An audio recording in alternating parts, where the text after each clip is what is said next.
Okay, we live right now. This is another podcast I'm doing. This one is about my Mexican organic coffee in particular. I went ahead and brewed it a couple that brewed it one way. I usually do a what did I usually do? I usually do V60 hard V60, and that's my test bed or what I use all the time in order to brew coffee and all that good stuff. I do use other stuff from time to time, but in this case, tried and true is easier to modulate, change my coffees once I know what they taste like on a V60. Same thing that they have with cupping and all that good stuff. But I use V60. I use actual brewed coffee because I think that's what the customer client is going to be tasting. So I think that's the best approach. So let me go ahead and take a sip of it. Just brewed it about 5, 6 minutes ago.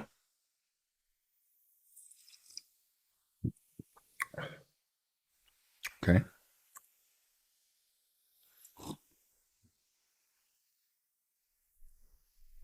I brewed it at a 1 to 16.5 coffee brew ratio.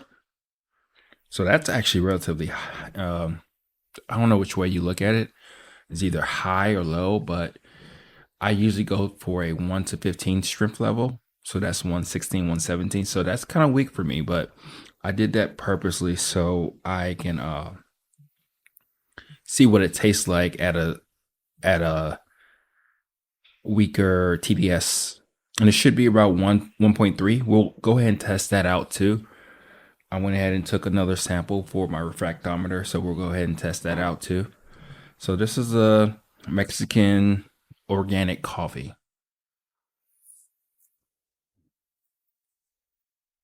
And what I did too was I made it with creamer too. Put creamer on. I didn't make it with creamer, but I put creamer on the coffee. And the reason why I did that too is because most of the people, most clients are going to go ahead and drink the coffee not black, unfortunately. Did I say that? I guess I did. At least try it the first time black. Um, I believe it's important to see what you're tasting first before you go ahead and do your normal thing. Trust me, I've been refined quite a bit of the way I approach coffee and what I present to people. But people drink it the way they want to. And that's extremely important for me to give it in a way to where it does make sense for them. So that's where I'm at with it right now. So right now I'm going to go ahead and taste the coffee with creamer. It's delicious. It really is. Let me write down something.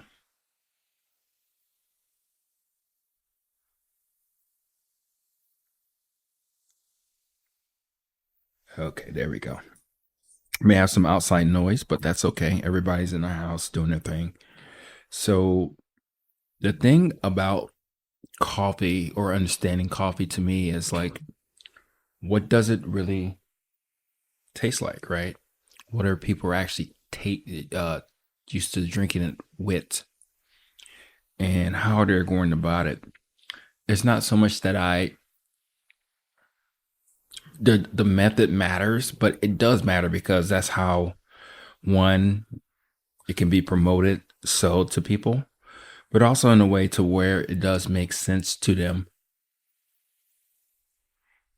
in the right way. So then they'll be like, oh, okay, I do taste those notes. I do taste what you're talking about when it comes to delicious coffee and the freshness and the flavors that, the tasty notes. This this French press, or this not French press, this French vanilla was not measured in a cup. And I didn't actually measure the coffee that was in it too, purposely because that's what people are going to do, right? People will drink the coffee the way they want to drink it. So a lot of times there's no measurements. It's just make the coffee, drink it the way it is, or add something to it, and then move on with their day. So that's where I'm going with more so like an easy approach to people drinking coffee. So I mimic that same approach. So now I'm going to go ahead and get some water right now. And I'm just going to clear my palate so I can go back to to the to the black coffee. Okay. So, here we go.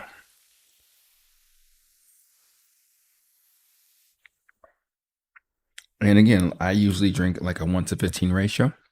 So that correlates to about 1.5 TDS. So that's relatively strong for usually industry standards. It's about 1.5, 1.2 to 1.3 TDS, 1 to 18, 1 to 20 ratio, which is extremely weak to me. You can't really taste much, but I'm trying to be better about trying it at different strength levels to gauge it, to understand coffee a little bit better, and to also understand the flavors of really what I'm tasting. So, believe it or not, I did have this coffee earlier today in the morning.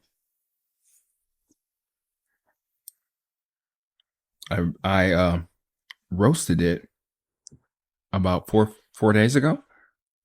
So it does actually need a little bit more time to degas.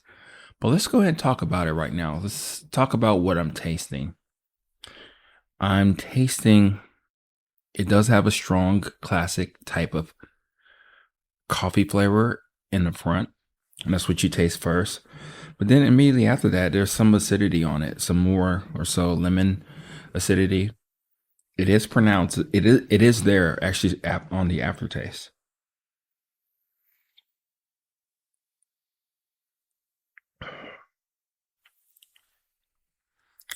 I would say on the 1.5 TDS, it was more lemony on the aftertaste. But this right here,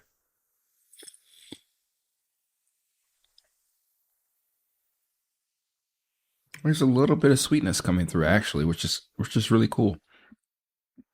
I would say the sweetness reminds me more of like a Fiji apple type of sweetness or acidity, soft acidity. So it's more leaning towards a higher acidity than the sweetness ratio, more so like a 60-40 split. But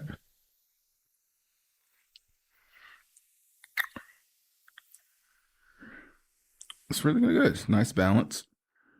I do want to say this about this coffee. I went ahead and used my roast right. It's a it's not a refractometer. What it is, it's a way where you can measure the outer degree color of the bean, and then you can also measure the inner color of the bean. And what that usually lets you know of is like how well the coffee was roasted. It doesn't necessarily mean that it's better than another whatnot, but it does give you a good indication of like, okay, this is how I roasted this coffee. Was I too fast with it? Did it kind of allow some of those characters into the coffee, whatnot? So in this case, I had a whole beans of 77, which is relatively high. That's more so like a light roast type of coffee. And then the inner bean, which is to me is the most critical part of this whole assessment when it comes to color degree. It came out to 67. So that puts it right smack into a medium light characteristic. And that's really where I like it. A medium light, even more so medium. I don't mind if it gets a little bit darker. But what that tells me too is that I was probably a little bit fast with this roast. I had too much heat in the beginning, but again, you base, it's good to know your parameters. It's good to know like the actual degree of of play that you have, because a lot of times, even though we do, some of us use computers and graphs and profiles and all that stuff, you want to have as big of a play area when it comes to actually roasting coffee. Because if it's too tight, a lot of times that's very difficult place to be when it comes to roasting coffee on a consistent basis, because that coffee can be more difficult and all that stuff. Like, for instance, I will talk about the Honduras coffee that I am going to get rid of, or figure out a way to get rid of. So that's where I'm going to be at. That's one thing that I am going to talk about more. But let's talk about this coffee. This coffee does taste. I'm going to go back to the creamer coffee. Um, the acidity is there. It's less pronounced as it was to me earlier, when the coffee was a lot stronger tasting.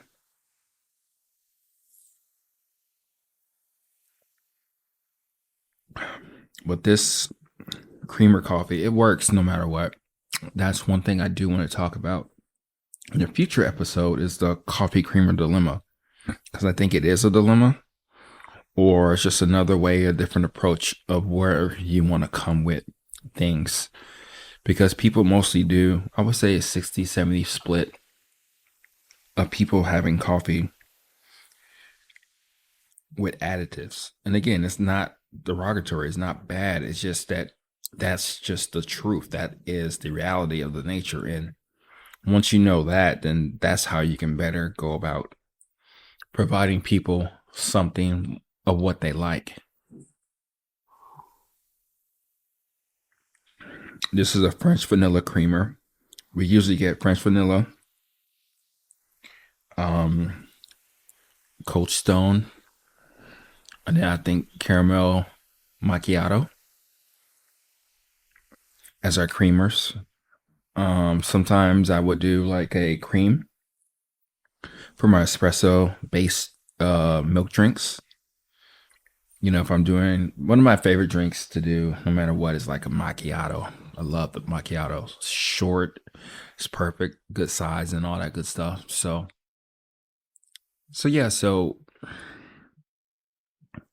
I don't think this coffee has a problem whatsoever, especially with creamer. So we know that we passed that test. We know that when somebody does have this coffee, that they're going to enjoy it creamer wise,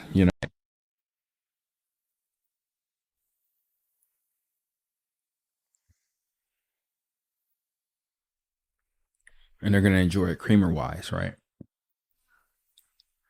They're going to probably, if they do add sugar to it, if they just purely just add sugar to the black coffee, I think that will help curve off that acidity on a tail end of the taste, of the aftertaste, right? But again, I have two extremes. I have the creamer coffee, and then I have the black coffee. And those are two of the biggest extremes, I think, to really worry about. Everything else will work with this coffee, especially when the coffee is when you don't put too much strength into the coffee, it does decrease the amount of acidity on the cup. That's one thing I've noticed.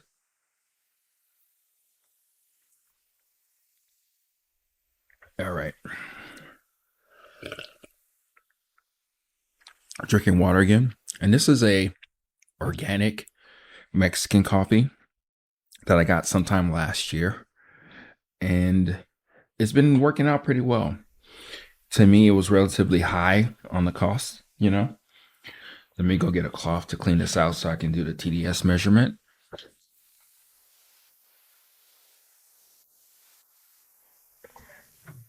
I think it was about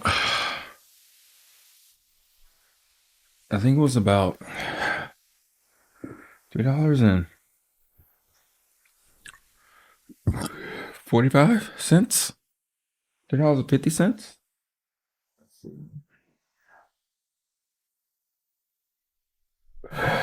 Next, uh,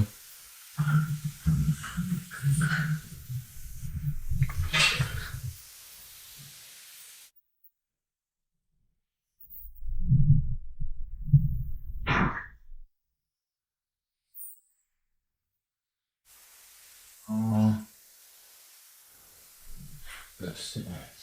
Mexican. Okay. It was about $3 at the time. $3.17. So actually relatively cheap. So that's not too bad actually. Now that I'm thinking about it.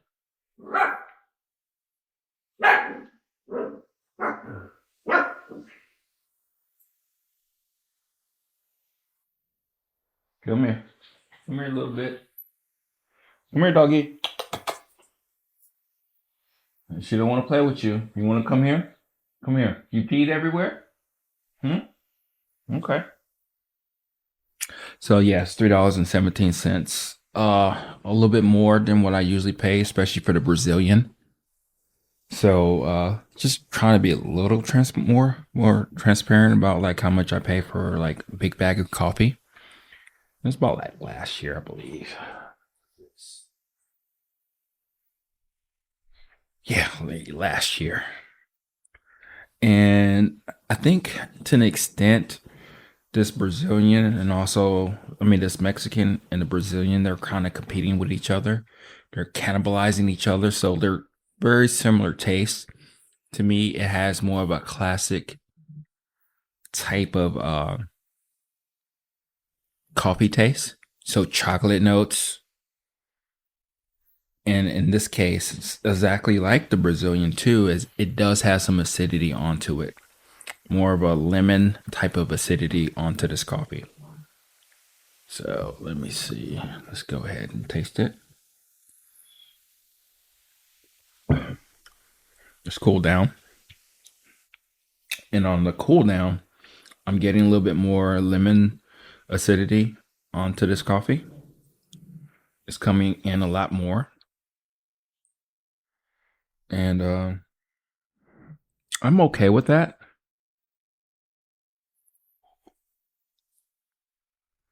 Other people may not be okay with that. That's one thing to kind of gauge and see where you're at with this stuff. And we'll go from there. Let me go get the dog real quick. I think she's crazy right now. Hey, hey, feeling low? Be careful, there's you in there. Yeah, I you. Okay. Hey, look. Relax. I'm making off the recording. Okay. Recording.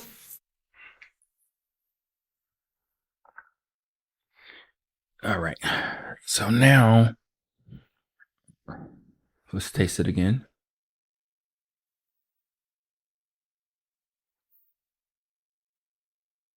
There we go. A little bit more chocolate on that too.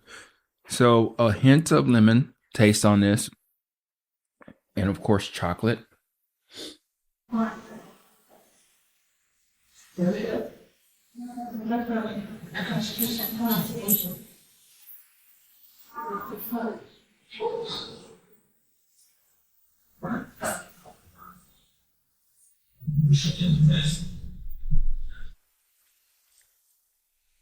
So yeah, so that's 317 actually this year. I'll check it again.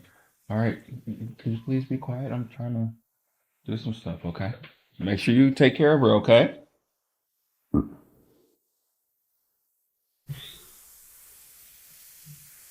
Let's see if I can find this a little bit better.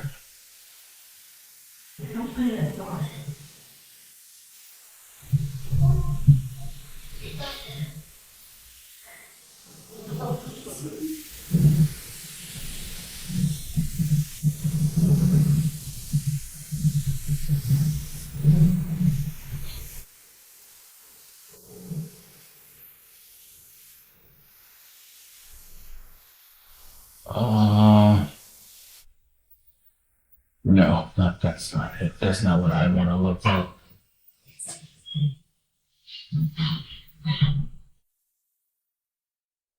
Okay, I'll find it later. I will find it later. We will just cut off some of the dead noise and all that later. 3232. Okay. So what am I getting at right now? I think one of the biggest things that I'm understanding about coffee and people is that everybody has their own preference, right? So it's best to make sure that I do select the coffee that is good for many ranges of people, and of course that matters also with price. Let me do a TDS of this. So I have to think about that, take that in consideration. Will I buy this Mexican coffee again? Uh, if it's similar in price to the Brazilian, sure. You know, if it's not, I will not. Um, right now I got a TDS of 1.26. So just about spot on, about 14% extraction, which is great, you know. The other thing to take in consideration is that this coffee does say organic. I don't think people care for that as much as they may say that they do, you know. But I believe in this case, that's where I will probably buy and market this coffee being organic, and that they do have their own standards of what that means. But again, I'm not too keen or strict on a coffee being organic versus not organic conventional. The reason why is because that at the end of the day it's more important to me is about the taste. Not every farmer can go about getting certifications and all that stuff, right?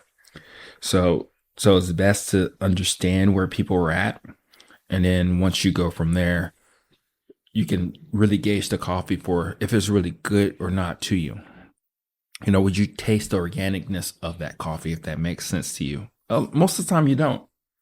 A lot of times, when I do actually have coffee, or not coffee, but like fruits, for instance, it is in a way to where you don't taste the awesomeness of it being organic. Yes, it was produced organically, but most of the time in taste, it still lacks it. You're still gonna have to add like sugar. Still gonna have to add like either salt, seasoning, and stuff like that in order for it to taste good. And it still, for the most part, tastes like that fruit. And in this case, organic coffee still tastes like coffee. so,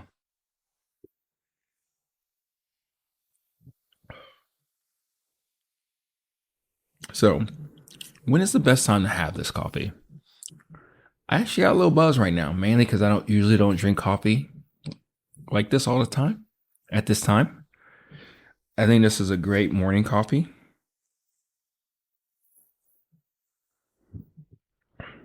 It does have some interesting flavors to me, to where if you want something different, spiced up in the afternoon, this is what you can go to this as an option too. But another thing that you can do is I think this coffee is really perfect and classic for the morning time. It really is. It's perfect morning cup of Joe. Um,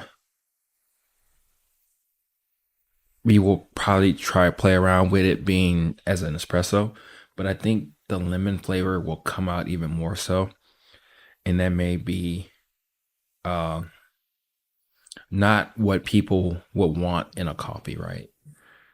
But again, it just depends. It just depends on your application, what you want to do with the coffee, and it being at a cooler stage of drinking the coffee, more so room temp right now, is that the flavors really do come out and more pronounced. So that's where I'm coming with when I'm saying like the acidity is like on there. The lemon, even sometimes there's a little bit of lime peel taste on it because it lingers. It lingers. So, but then sometimes it has like apple sweetness and acidity onto it. Not a red delicious apple, but more so like a Fiji apple, like I said earlier. So it's an interesting coffee, and I'm sure if you kind of brewed it in different ways, you can probably get different taste out of it. But for the most part, this is a one note together, like a chocolate and lemon taste coffee. Kind of just runs together. It's not really complex. It's kind of really easy to decipher what you're tasting. And that's what you are going to get in this particular coffee. So I do have some more pounds of it left. We'll see how long it lasts. And it does really well too as a dark roast. I think it comes alive even more so as a dark roast. And this also one thing I did want to bring up in this coffee is that as a if you're comparing it with the Brazilian, like my go-to like coffee for everybody, daily driver, is that this coffee is a lot more full body, which means that it coats the mouth a lot longer and at a strength level to where it's like, whoa, okay, I feel a little different now. I feel that I've taken in a different type of experience. The Brazilian tends to lean a little bit thinner, and this one is a thicker type of taste coating in the mouth. I did notice that. So it's a more full body taste, even with me using the filter as a V60. So do keep that in mind if that's what you like. You know, if you want to really dig in deep and full body taste, this one works really well, even as a filter. So imagine if you did do a French press, it does come out to the point to where it will probably be more too intense. And then I think you probably wouldn't taste so much of the lemony type of taste on this coffee. So that's what I got for you today. We are going to keep these going. This has been a lot of fun, and we'll go from there. So talk to you later. Bye.